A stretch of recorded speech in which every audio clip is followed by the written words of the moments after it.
Hello and welcome to Pod Meets World. I'm Paul. I'm Dave. And I'm Justin. And this week we're discussing the episode I Dream of Feeny. Many Feeny. So many Feenies. Yes. Oy vey.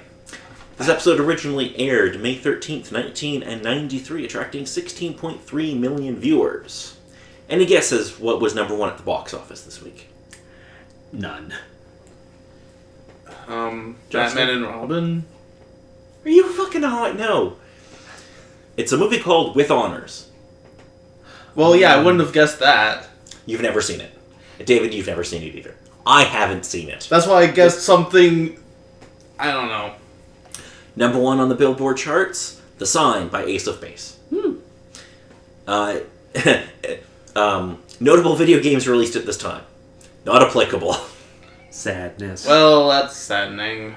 Well, it was around that time. They kind of needed break periods for putting out games. Although, that's also debatable because, your great video games might be different from my great video games. I did some research on this and there was nothing that I was even remotely familiar with.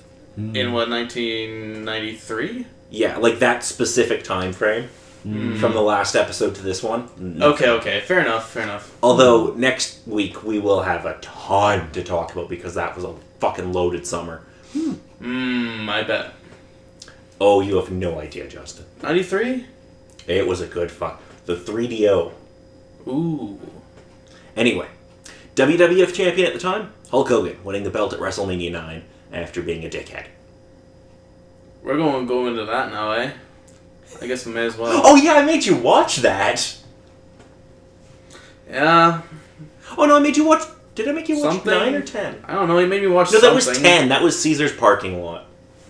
He made me watch something. Oh no, that was 9. That was 9. Caesar's Parking Lot is 9. Caesar's Parking Lot. Anyway, WCW champion, Big Van Vader, winning it at a house show in Dublin, Ireland. Big Van Vader will be on the show in a few years. There was a connection to the show. Fuck you. Okay, fine. Fine! Because he's... Okay. Vader!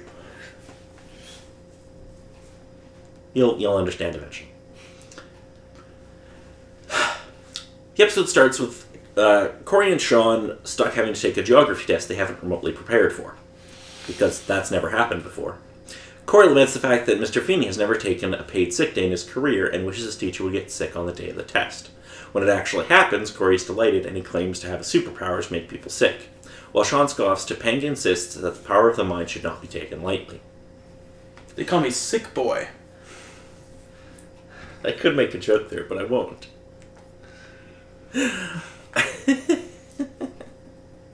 Anyway. Where was I? But when Mika says he's too worried about Mr. Feeny to trade insults with Sean, Corey learns that he went to the hospital. Now Sean is afraid of Corey's power, and Topanga warns him to expect karmic retribution. The combined stress causes him to have visions of Feeny haunting his dreams, telling him that Mr. Feeny died and is now a ghost, and can go anywhere he motherfucking pleases. Feeny hallucinations everywhere. It's so good. Corey goes to visit Mr. Feeny to make sure he doesn't die, giving him a geranium as a present.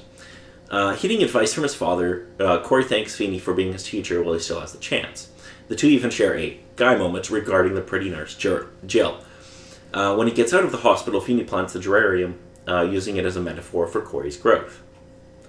In the end tag, Topanga gathers Minkus, Corey, and Sean for a psychic experiment in the classroom. She holds a light bulb and instructs them to focus their psychic energy to make it glow without electricity.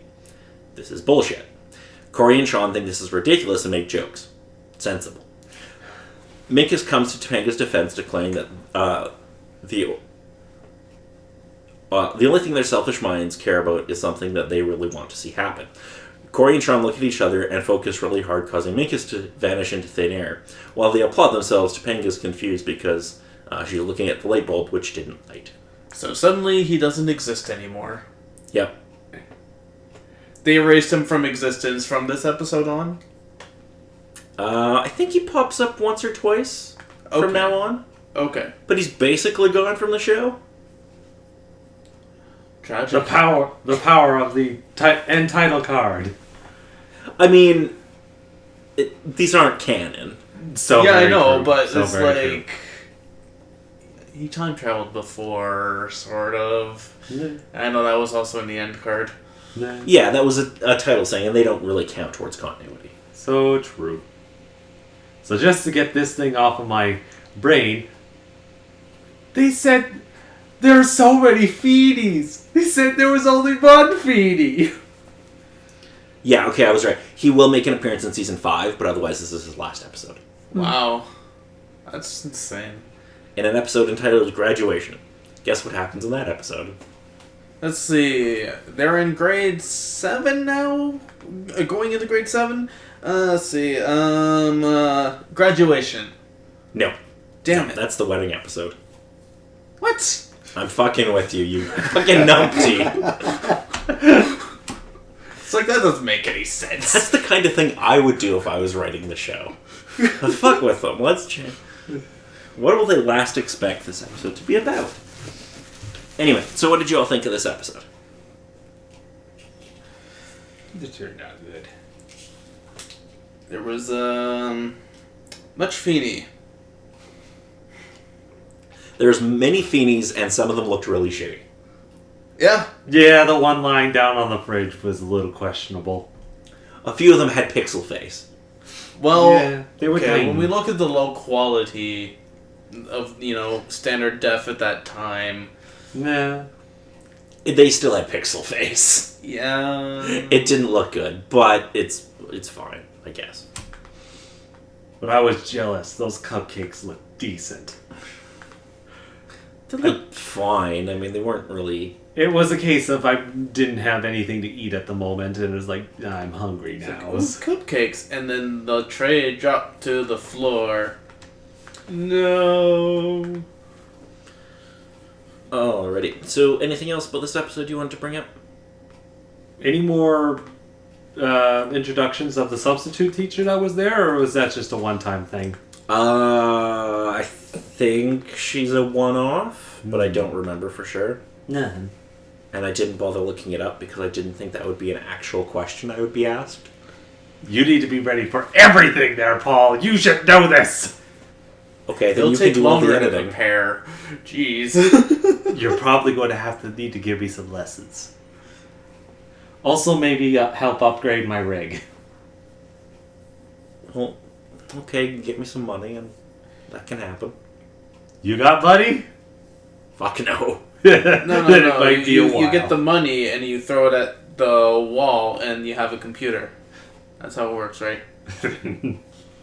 No, you get the money, you give it to me, and then I provide you a computer. It's worth about half of what you gave me, but, You're paying him for the service. $2,000. Well, that'll buy you about an i3 and a 1050. And 4 gigs of RAM. Don't listen to him, he's lying.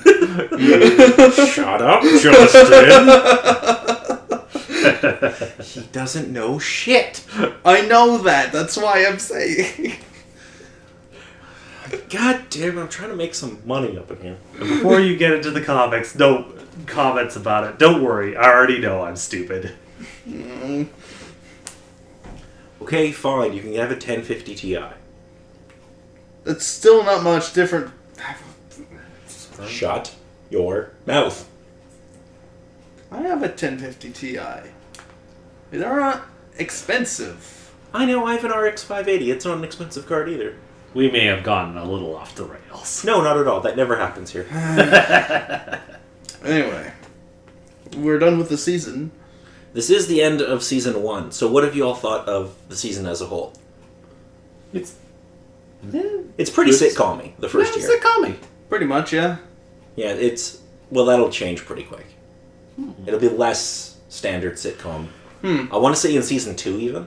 I mean, even like Buffy the Vampire Slayer kind of had that sort of feel going on for the first season.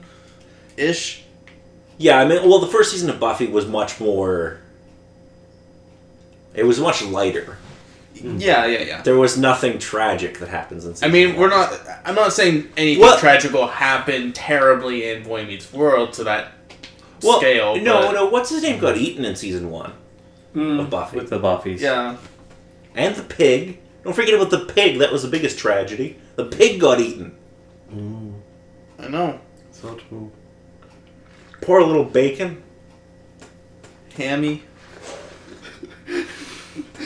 Don't take a spit take over your laptop. Anyway, do you have any expectations for season 2? Where do you think they might be going? Well, I don't know. My only kind of experience with Boy Meets World is them in college going through all the more adult life sort of things. So, with first season kind of being him more kid in middle school? I imagine. Yeah, so 6th grade, middle school. Middle schoolish? we're going to age the characters up a couple of years for season 2, and they're going to be starting high school. Oh, okay. Weren't they in grade 6 and going into grade 7? I think they're in grade 5 in this. Were they? Yeah.